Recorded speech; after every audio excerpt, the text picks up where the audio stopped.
So, I have a confession to make. I only recently learned how to drive, and it was really hard. Now, this wasn't an older brain thing. Do you remember what it was like when you first learned how to drive? When every decision you made was so conscious and deliberate? I'd come home from my lessons completely wiped out mentally. Now, as a cognitive scientist, I know that this is because I was using a lot of something called executive function. Executive function is our amazing ability to consciously control our thoughts, emotions, and actions in order to achieve goals, like learning how to drive. It's what we use when we need to break away from habit, inhibit our impulses, and plan ahead. But we can see it most clearly when things go wrong. Like, have you ever accidentally poured orange juice on your cereal? Or ever start scrolling on Facebook and suddenly realize you've missed a meeting? Or maybe this one's more familiar. Ever plan to stop at the store on the way home from work and then drive all the way home instead on autopilot? These things happen to everyone, and we usually call it absent-mindedness, but what's really happening is we're experiencing a lapse in executive function.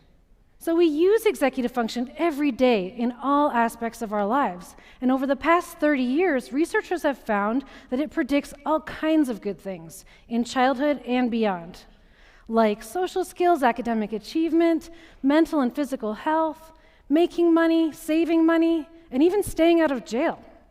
Sounds great, doesn't it? So it's no surprise that researchers like me are so interested in understanding it and figuring out ways to improve it. But lately, executive function has become a huge self-improvement buzzword. People think you can improve it through brain-training iPhone apps and computer games, or by practicing it in a specific way, like playing chess. And researchers are trying to train it in the lab in the hopes of improving it and other things related to it, like intelligence. Well, I'm here to tell you that this way of thinking about executive function is all wrong. Brain training won't improve executive function in a broad sense because it involves exercising it in a narrow way, outside of the real-world context in which we actually use it. So you can master that executive function app on your phone, but that's not going to help you stop pouring OJ on your Cheerios twice a week. If you really want to improve your executive function in a way that matters for your life, you have to understand how it's influenced by context. Let me show you what I mean. There's a great test that we use in the lab to measure executive function in young children called the dimensional change card sort. In this task, kids have to sort cards in one way, like by shape, over and over until they build up a habit.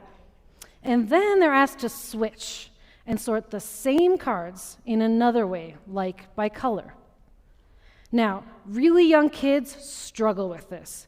3- and 4-year-olds will usually keep sorting the cards in the old way, no matter how many times you remind them of what they should be doing. If it's blue, put it here. If it's red, put it here. Here's a blue one. Okay, so now we're going to play a different game. We're not going to play the color game anymore. Now we're going to play the shape game. And in the shape game, all the stars go here, and all the trucks go here. Okay? Stars go here, trucks go here. Where did the stars go? And where did the trucks go? Excellent. Okay. Stars go here, trucks go here. Here's a truck. Stars go here, trucks go here. Here's a star. So it's really compelling, and it's really obvious when she fails to use her executive function. But here's the thing. We could train her on this task and others like it, and eventually she'd improve. But does that mean that she would have improved her executive function outside of the lab? No, because in the real world, she'll need to use executive function to do a lot more than switching between shape and color. She'll need to switch from adding to multiplying, or from playing to tidying up, or from thinking about her own feelings to thinking about her friend. And success in real-world situations depends on things like how motivated you are and what your peers are doing. And it also depends on the strategies that you execute when you're using executive function in a particular situation. So what I'm saying is that context really matters. Now let me give you an example from my research. I recently brought in a bunch of kids to do the classic marshmallow test, which is a measure of delay of gratification that also likely requires a lot of executive function. So you may have heard about this test, but basically kids are given a choice. They can have one marshmallow right away, or if they can wait for me to go to the other room and get more marshmallows, they can have 2 instead. Now, most kids really want that second marshmallow, but the key question is, how long can they wait? Now, I added a twist to look at the effects of context. I told each kid that they were in a group, like the green group, and I even gave them a green t-shirt to wear. And I said, your group waited for 2 marshmallows, and this other group, the orange group, did not.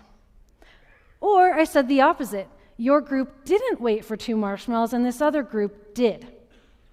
And then I left the kid alone in the room, and I watched on a webcam to see how long they waited.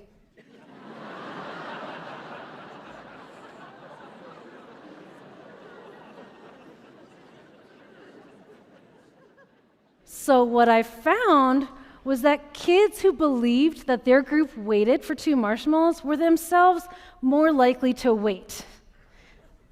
So they were influenced by a peer group that they'd never even met.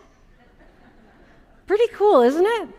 Well, so with this result, I still didn't know if they were just copying their group or if it was something deeper than that. So I brought in some more kids. And after the marshmallow test, I showed them pictures of pairs of kids. And I told them one of these kids likes to have things right away, like cookies and stickers. And the other kid likes to wait so that they can have more of these things. And then I asked them, which one of these 2 kids do you like more, and who would you want to play with? And what I found was that kids who believed that their group waited tended to prefer other kids who liked to wait for things. So learning what their group did made them value waiting more. And not only that, these kids likely used executive function to generate strategies to help themselves wait, like sitting on their hands or turning away from the marshmallow or singing a song to distract themselves. So what this all shows is just how much context matters. It's not that these kids had good executive function or bad. It's that the context helped them use it better. So what does this mean for you and for your kids? Well, let's say that you want to learn Spanish. You could try changing your context and surrounding yourself with other people who also want to learn. And even better if these are people that you really like.